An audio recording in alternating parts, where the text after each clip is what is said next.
Hello everyone, welcome to my YouTube channel. आप सभी का स्वागत है हमारे आज के इस वीडियो में। देखिए, इस वीडियो में बात करने वाले हैं आरआरबी जेई के सीबीटी 2 एग्ज़ाम के बारे में। 22 अप्रैल को आपका आरआरबी जेई का सीबीटी 2 एग्ज़ाम हुआ।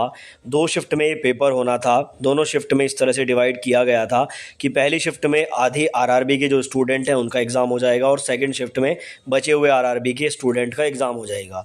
लेकिन प्रॉब्लम फिर से देखने को मिला और जो आपके फर्स्ट शिफ्ट में क्वेश्चन पूछे गए थे, लगभग 50 क्वेश्चन बताए जाते हैं कि वो एज इट इज़ सीबीटी 2 में भी पूछ लिए गए।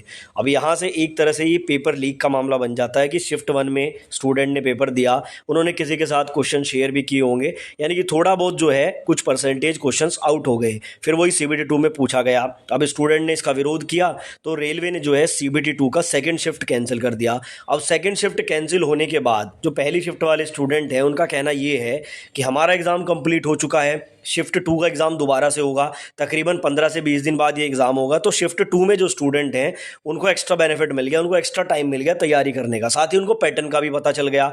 अपने दोस्तों से जिनका एग्ज़ाम फर्स्ट शिफ्ट में हुआ था वहाँ से वो पैटर्न को भी मालूम कर लेंगे। तो काफ़ी लोगों का कहना है कि भाई शिफ्ट 2 जो है वो दोबारा से जो हो रही है उनको एक्स्ट्रा बेनिफिट मिल रहा है, इसलिए शिफ्ट 1 को भी कैंसिल करना चाहिए, छात्रों की डिमांड है।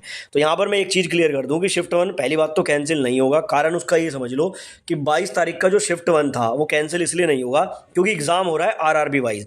मान लो कि शिफ्ट 1 में आपकी चंडीगढ़, अजमेर या चेन्नई, एग्जाम्पल के तौर पे मान लो कि ये 3 आरआरबी का एग्जाम कंप्लीट हो चुका है। अब आपकी कट ऑफ तो आपकी आरआरबी के अकॉर्डिंग बनेगी। मान लो कि आपने अजमेर आरआरबी से पेपर दिया तो आपकी तो कट ऑफ केवल और केवल अजमेर वाले स्टूडेंट के साथ बनेगी जिनका एग्जाम ऑलरेडी हो चुका है। अब उसके बाद चेन्नई का चाहे 10 दिन बाद हो चाहे 1 साल बाद हो, उससे आपको फर्क पड़ता ही नहीं है, इसलिए कंपटीशन पर कोई प्रभाव नहीं पड़ेगा अगर सीबीटी 2 में सेकेंड शिफ्ट का एग्जाम दोबारा से 20 दिन बाद हो रहा है। ये बात आपको माइंड में रखनी पड़ेगी, इसलिए डिमांड जायज़ नहीं है कि पूरा ही पेपर कैंसिल किया जाए। पहली बात तो ये।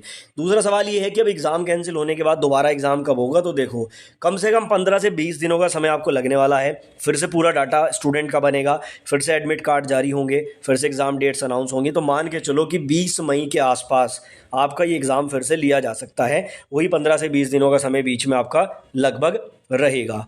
अगला सवाल कि क्या नॉर्मलाइजेशन होने वाला है, तो देखो नॉर्मलाइजेशन भी नहीं होगा। क्यों? उसका कारण भी वही है कि जैसे आपके यहाँ पर अगर मैं बात करूँ जो शिफ्ट 2 थी उसमें अजमेर, इलाहाबाद, भोपाल, भुवनेश्वर, बिलासपुर, चंडीगढ़, चेन्नई, गोरखपुर, गुवाहाटी, मुजफ्फरपुर, पटना और सिलीगुड़ी, ये वाले आरआरबी का एग्ज़ाम जो है वो होना था सेकेंड शिफ्ट में, या हुआ था जो कैंसिल हुआ है। तो इन्हीं लोगों का अब दोबारा एग्ज़ाम होगा। अब बात वही है, कट ऑफ बनेगा आरआरबी वाइज। तो यहाँ पर नॉर्मलाइजेशन का कोई मेथड लगता ही नहीं है क्योंकि जिन लोगों का एग्ज़ाम हो चुका है वो पूरी आरआरबी का हुआ है। इन जोन के अलावा जितने जोन बचते हैं उनका एग्ज़ाम पहली शिफ्ट में हो चुका है और उनमें सभी स्टूडेंट का हुआ है। तो सिंगल शिफ्ट में एग्ज़ाम हुआ है क्योंकि, इसलिए उनका नॉर्मलाइजेशन नहीं होगा।